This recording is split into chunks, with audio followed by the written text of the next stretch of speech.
Hey, what's up, everybody? Yeah, you see the title, and it is my lunchtime. We've got about 24 minutes, I believe, left. 25 to 24 minutes left. But if you had 10 more minutes, about 30 or so. But anyway, you see the title above, below, depending on how you watch this. And I do apologize for any kind of bad connections you may get doing this. But this is basically a live, during my lunch, My Little Pony Friendship is Magic talk or discussion. I wanted to put discussion, but apparently that was too long of a title. Anyway, I wanted to talk about, now that the movie's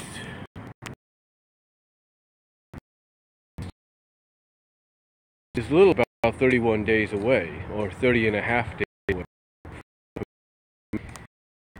And just like with any film, and I'm sorry for the bad connection here. I don't know why there's always bad connections when I walk in directions.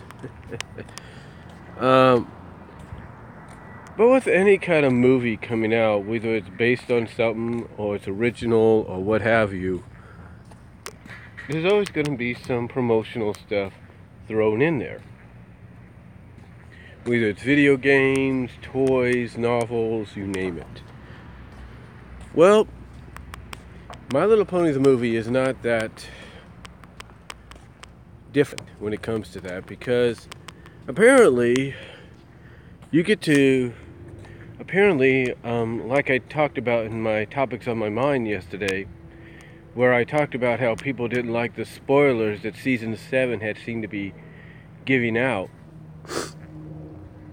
And I'll talk about that in a moment, because this episode's airing ahead of other episodes airing ahead of the original air date because they're airing in other countries. But when it comes to MLP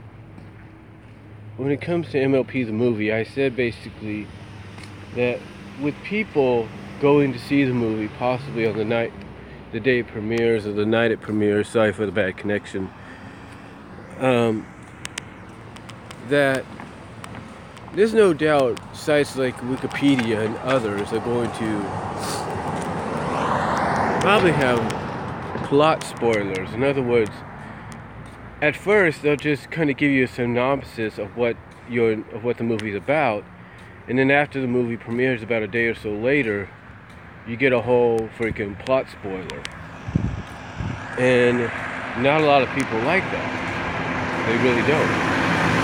Well, it's not just Wikipedia that does this. Like I said, anytime a movie comes out that people are looking forward to, a lot of stuff comes out before it to hype it up. One of the things that's been known to come out from movies, whether they're family-oriented, teenage, targeted at adolescents like teenagers, young adults. One of the things that's been known to basically be released beforehand, sometimes simultaneously at the same time the movie's released, but most of the time ahead of schedule, is adaptations. In other words, basically official adaptations or adaptions into different kind of mediums. For example, comic books. You know, we all know a comic book is coming. We know that's a fact. But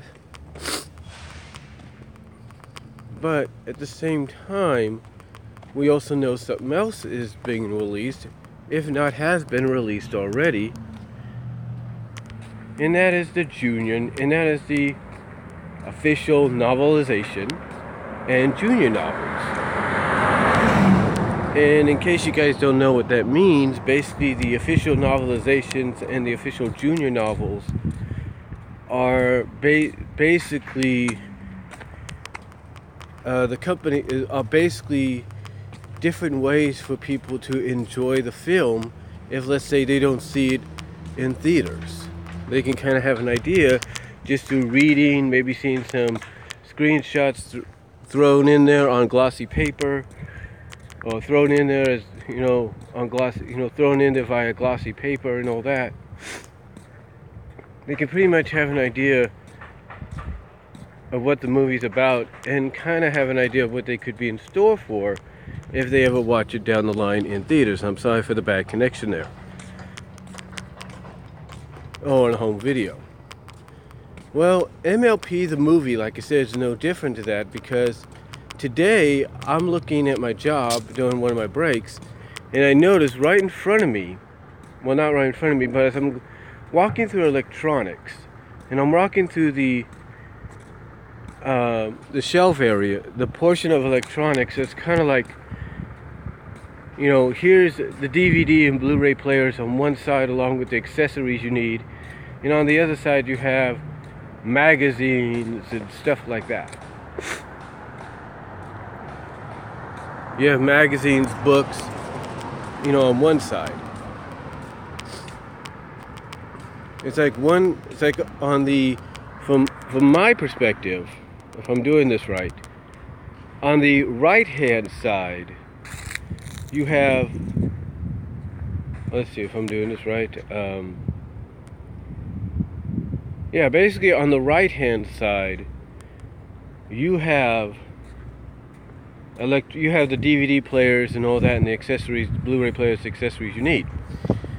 On the left hand side, on the other side, which is when you're walking this way as well, which is also, I guess you could, which is the left hand side. When you're walking on the left hand side, when you're walking on the other side, but you're walking, basically it's like on the right hand side of me is, that side is the players and all that, and on the other side, which would be the left side of me walking, let's say towards the break room or something, that is the magazines and the books and all that. And then right when you turn, there's like a little section for the crossword puzzles, and for the bad connection.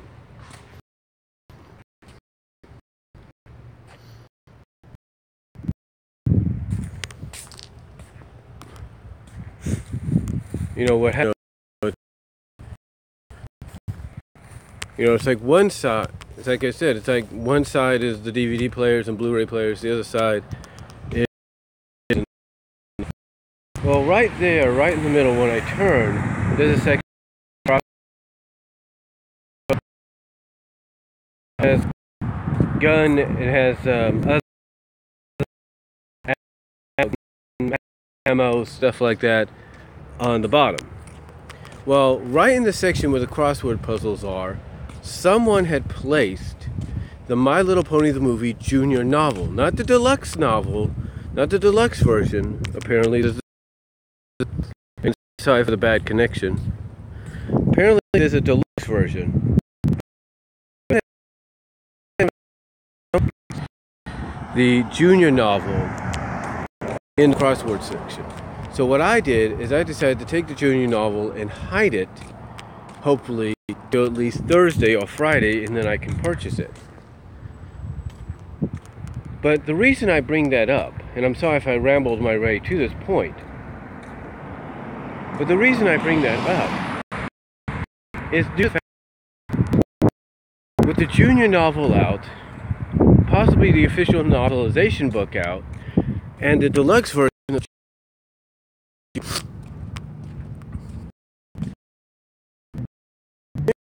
a lot of people are going to get to know exactly what the movie's going to be like and what they'll be in store for before they see it. Like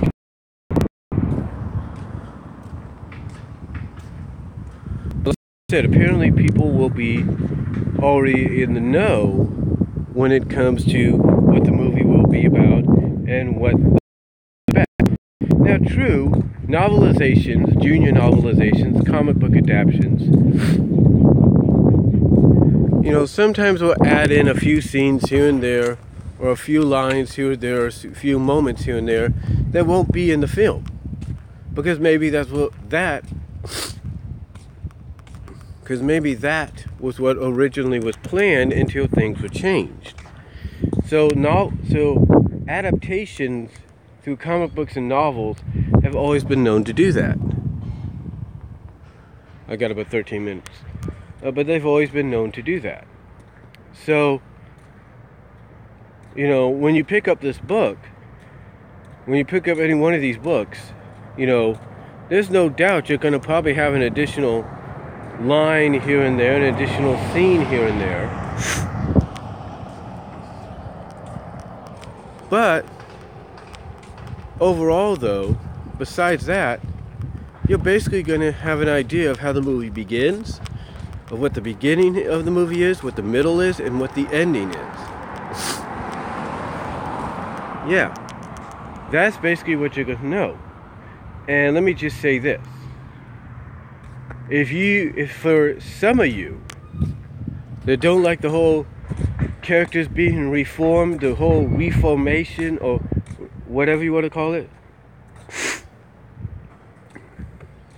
the whole reformation or refamation, whatever you call it, the whole change it outlook kind of deal. For some of you that may not like that, well, let's just say one of the more talked about antagonists in this film, I'm not going to say much, but I think we all have an idea. We pretty much know what's going to happen. But let's just say one of the most talked about, if not very over antagonists in this film, is going to go through a reformation, whatever you call it. Yeah, they're basically going to have a change of heart and a change on the outlook they originally had. But I'm not going to say who, because I'm pretty sure a lot of you already know who that is going to go through that reformation or reformation. You pretty much already have an idea as to who it is. But if you don't, then let's just say your guesses are down to just about maybe 3. I'm just saying. I'm just saying. But anyway,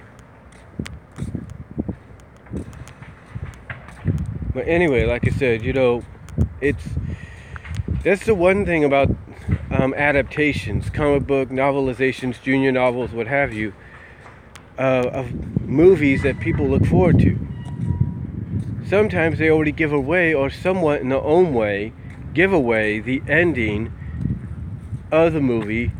And even though you'll want to still go see it to see exactly how the movie may be similar, if not a bit different from its adaptation, from its comic book novelization and junior novel adaptations, you're still going to feel a little like, really? Did you have to give away the ending? Sometimes my theory on this is, if you're going to release a novelization, junior novelizations, deluxe version, regular, what have you, comic book adaptations, wait until around the same week or same time the movie comes out, so people can actually watch the movie, so people can actually read the novelization, the adaptation, as well as watch the movie, and kind of have an idea both ways, whether they see it in theaters or they read the adaptation. Basically, you could have people kind of be on the same wavelength, because at least they know what the movie's about, what to expect, or what happened. Maybe people that read the novelization, the adaptations, may not see it yet, visually, but they have an idea. They have an idea. So, the junior novel, the deluxe version, and I'm pretty sure the official novelization and the upcoming comic book adaptation pretty much give away what the movie's going to be about. out before you even see it. Now, if that's not enough, one of the more anticipated MLP movie collectibles, figures, toys, whatever you call it, the magical talking Princess Twilight, the magical talking Princess Twilight toy or figure, whatever you call it, collectible, is also guilty of this. Now you might say, well, what do you mean? What do you mean? Well, if you watch Ben's Toy Bins, if you watch Ben's Toy Bin and their review or their unboxing and overview and discussion of the figure itself, of the magical talking Twilight figure itself, you'll note that yes, it has four phases or 4 stages that it goes through, or that you can put it through. You can have it sing, you can have it talk about friendship, you can have, I can't think of the other thing you can have it do, but you could also have it tell stories. And the story it tells mostly is the movie. That's right, it tells the story of the movie. Now I'm pretty sure maybe they got another story or so in there, but it's the movie one that was sampled, or at least sampled on Ben's Toy Bin, overview or discussion of the figure.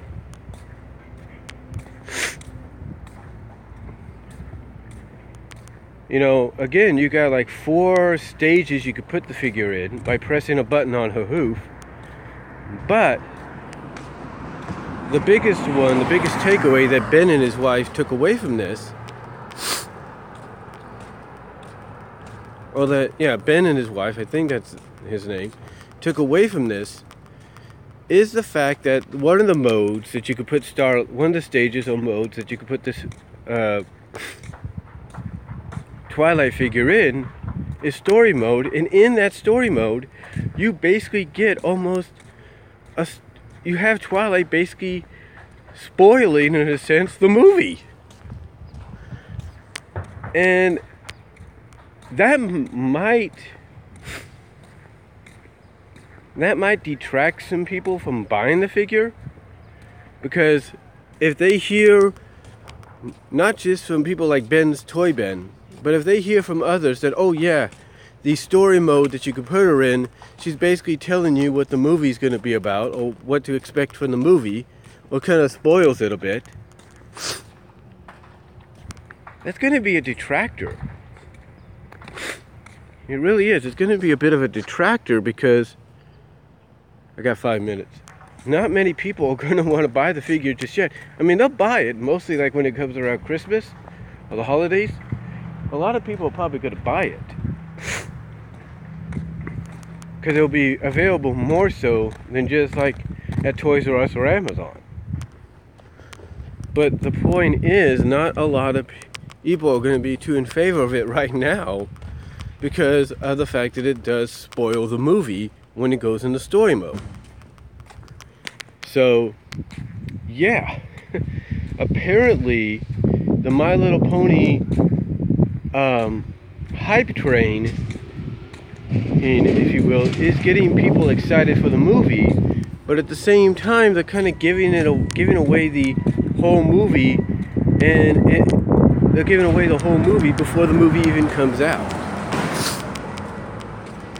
So yeah, that's what's going on as far as the movie is concerned, which, oh, by the way, does have a PG rating. And I think it's going to get some advertising, but it probably won't be more so until at least the closer we get. That's kind of like how Transformers in 1986 was. Now, as far as Season 7 goes, yes, Season 7 over Labor Day weekend finally dropped. I'm guessing it dropped on Labor Day, which was yesterday. It finally dropped. And to my surprise, and I'm sure the surprise of a lot of other people,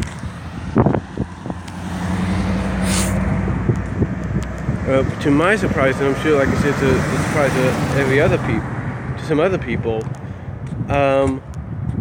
you ended up getting a lot of episodes here. You got the first half of the season, but what was surprising is you ended up getting 2 episodes that I didn't even think they would be able to add on here, and that's the Discord Fluttershy episode. Oh, Disorient Harmony or something like that, and The Perfect Pair, which was a surprise. So yeah, you do get the first 13 episodes of this 26 episode season. But the surprise is the last 2 episodes to round it out, or evenly rounded, or oddly rounded out because it ends with an odd number, is Disorient Harmony and Perfect Pair. Sorry for the bad connection. But yeah, those are the episodes that kind of round it out, which is a surprise. Well, it really shouldn't be much of a surprise, but it's a surprise. So yeah, season 7 is on Netflix now. Dropped obviously yesterday. And it's kind of surprising because, like I say, Perfect Pair may have came out internationally via Boomerang Australia about a month or so ago, about 2 months ago, almost. A little over 2 months ago, a little over 2 months ago or so. Or a little over a month ago. Sorry for the bad connection again. And now it's on Netflix. And now it's part of the first half of season 7 on Netflix. So that's pretty quick. I mean, imagine, I love Kim Possible a lot. Imagine Dr. Wolf. Imagine those that have reviewed this episode already. And all of a sudden now here it is on Netflix. Quite a surprise. Sorry for the bad connection. But yeah, season 7 is on Netflix, which is a surprise. Well, not much of a surprise, but season 7 is on there with, of all episodes, to round it out, if you will, for the first half, The Perfect Pair. That's amazing. Now, one other thing. I do plan to do a video. I don't know if I'll do it tonight or tomorrow, whenever. Probably tonight, since I got it on my mind, but I don't know if I'm going to have the place to myself for a while, or my mom's going to be coming home because there's obviously no Bible study tonight. I watched a video. Well, like a lot of you, I'm a fan of Silver Quills, and I watched his Get a Life video, as well as I watched his Princess Debate video. And I've always wanted to kind of give my thoughts on the, well, not always, but I've kind of been thinking maybe I should give my thoughts on the whole Twilight Sparkle controversy that still goes to this day. Because there's a lot of fans that still feel her being a princess was way too soon, and that maybe they should have waited. I mean, Lauren Faust, I think, even said that she planned to make Twilight a princess, but when the show was going to end or something. I don't know. But I will talk about that down the line, either today, tonight, or tomorrow. So, that's really all I have to say, folks, on this live My Little Pony Friendship is Magic talk discussion. Let me know what you guys think down below. Comment if you like. Thank you all for watching live. And thank you all for watching post live. And that's all I'm going to say. So God bless. Take care. I've got to head back into work. And that's about it. So peace out. God bless. I'm out.